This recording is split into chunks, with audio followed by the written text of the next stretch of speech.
Hey, welcome to Gem Life. My name is Emily and I teach busy moms a creative way to get fit using my decked out 1-gallon weights I call Gem Jugs. I'm ready to make dumbbells a thing of the past because they're just way too boring for me. Today I really want to talk to you about negative self-talk. Who is guilty of this? Like everybody, right? Everybody does it every now and then. And it's just a terrible habit that can really affect your day-to-day life.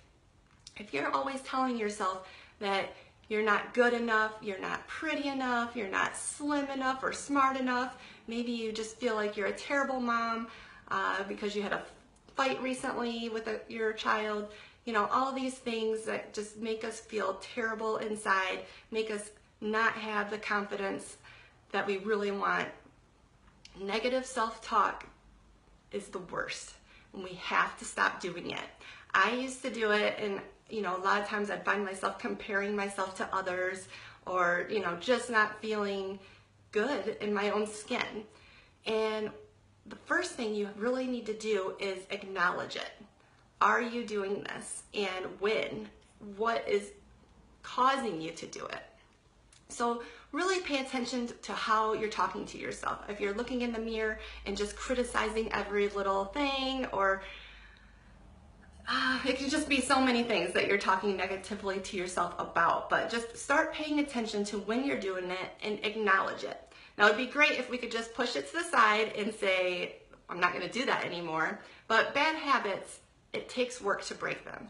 A lot of times we can't just push it to the side, but there's things that you can do to help you start feeling more of that self-love and, just taking care of yourself.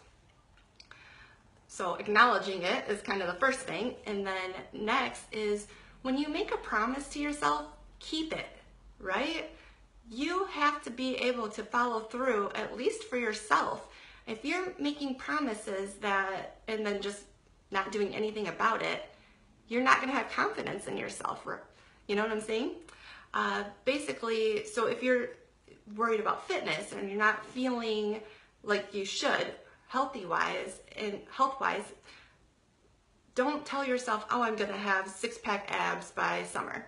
Six-pack abs are not for everybody. Those are very difficult to obtain, and it is possible, but definitely not for everyone. Make a realistic goal. Maybe it's just, hey, I'm gonna have one meal a day where I drink water and have zero sugar. I mean zero, no processed food and no sugar for one meal a day. That would be a great start. Maybe even put a deadline on it. Say for 1 week, I'm going to do this. For 2 weeks, I'm going to do this.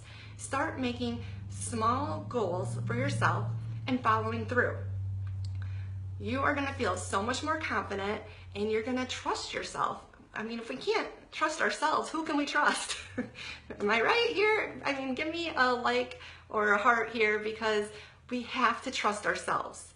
So start following through on your promises and start setting goals. And then it's going to start building your confidence as you reach those goals. Now, my other one, I really think this is kind of unique and yet very important. Get yourself into a social circle. I chose Instagram. I started a fitness account, and I started reaching out to these women that are on the same journey as I am. So they're working towards their health and fitness, as am I. So I would go in there and I would start trying to inspire them. I believe that they're confident. I believe they can achieve their goals. But why don't I feel the same towards myself? So as you become a cheerleader, which I highly recommend you doing, become a cheerleader in something, a trait that you want to work on for yourself. So maybe if it's moms, you join a mom group, and every time a mom says, oh, I feel terrible today, I did this, I'm not a good mom. You be the one to go in there and say, that's normal, that you're going to have arguments with your kid, and you're doing the best you can. You are a good mom. And as you start telling that to other people, you're going to start feeling it for yourself. I call them little pep talks. So when I write out a pep talk to somebody on my Instagram account, I'm reading it, and I often reread it for typos, and that message gets ingrained in my brain. So I start believing it for myself. And a lot of times when you start putting out that positive energy, those same people are going to come back to you and give you positive energy. They're going to say they believe in you. They're going to say, hey, you've inspired me. You are making a difference. You're important. And it's going to change the way you think about yourself. It doesn't happen overnight. It's something that you have to build up. I mean, even just connecting with people that are on the same path as you, they're not going to just drop into your social feed. You have to go find them. So that's what I recommend doing, is becoming a cheerleader and inspiring others. And once you start doing that, you are going to be giving them a pep talk and yourself a pep talk at the same time. So that's it. That's my biggest tip, is to give that a try, and you're going to start feeling different about the way you think about yourself.